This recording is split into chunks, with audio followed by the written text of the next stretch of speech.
So I thought I'd take another look at the XV5080, the Rolling Integra, and I thought I would at least view this in the sense that if you're going to run the Integra 7 in what standard is performance mode, which is 16 parts, that's how it boots up. There is no really actual patch play. It's all part play mode. And if you were to run the XV5080 the same way, how would they actually compare? And I would have to say, I mean, there are people out there that will tell you that the converters of the XV5080, that they're used different converters. It's going to give you a different sound. And if you prefer that actual sound, which it has sort of a warmer sound, if you will, that if that preference is the number one checkbox on your list, then perhaps the 5080 is the way to go. If just sound quality, just in general, and having the XV5080 sounds, and the Integra 7 just has a lot to offer. They almost sound the same in performance mode when you're talking exclusively about the XV5080 engine. The Integra actually outperforms the 5080 in terms of the insert effects, having them automatically line up what you would normally have in patch play mode. They're going to give you in performance mode on the Integra 7, whereas on the 5080 in performance mode, they're not going to give you the automatic assign the insert effect to each patches, like the motif would, for example, in performance mode. So you have to actually compensate for that and reprogram that, which could be a hassle for people. They both suffer from having to share a reverb and a chorus block amongst all parts. So in that respect, they share that weakness.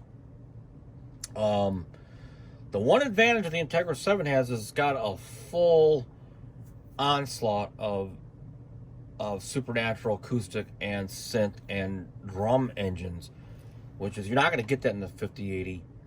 And they're very deep when weighed in total.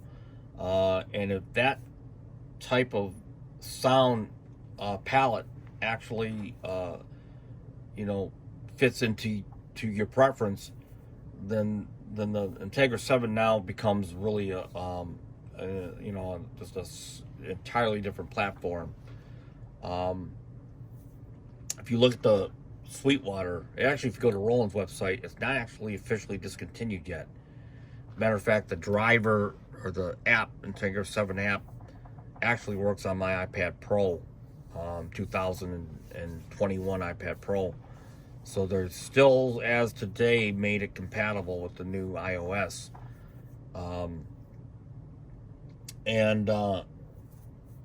It's $18.99 on Sweetwater's website, so you still can buy it new. And when you look at the original price of $19.99, I believe it was $19.99, the 5080, it's really much more. You're really getting a lot more when you're buying an Integra 7 if you're comparing the original prices. Now in today's market, if you're looking at digital vintage, which is starting to go up in price, you can still snag a 5080 for $500. Some people are asking upwards near $1,000 I've seen on eBay and Craigslist. And you might be someone that wants that older sound and you just want to buy the cards that you want to use. But you would start creeping up to the $18.99 price by buying the cards for the 5080. So it just gives you some food for thought when you're basing off of price per features. And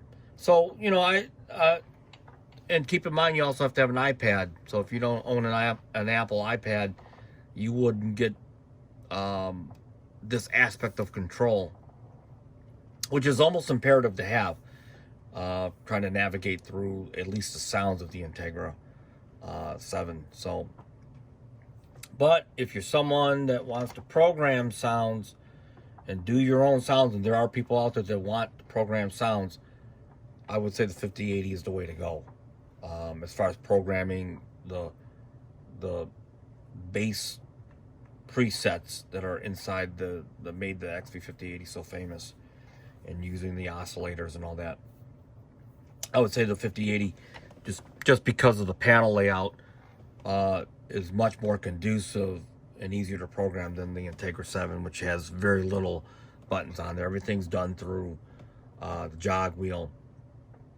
It would have been nice for Roland to give you the capability of programming on the editor, but they kind of stopped, you know, as half-baked, if you will. So, but all in all, I mean, you know, it just depends on what your needs are and your budget, and where that sweet spot is, where, you know, budget meets your preference and needs. And, you know, either the 5080 checks the boxes, you know, or the Integra 7, you know, even though the price is higher, might actually be more in your wheelhouse of what you need out of an instrument. But, you know, it's just food for thought. So, again, thanks for watching, and please don't forget to subscribe. It really does help out the channel, as I'm starting to get close to 1,000 subscribers. And until next time, peace out.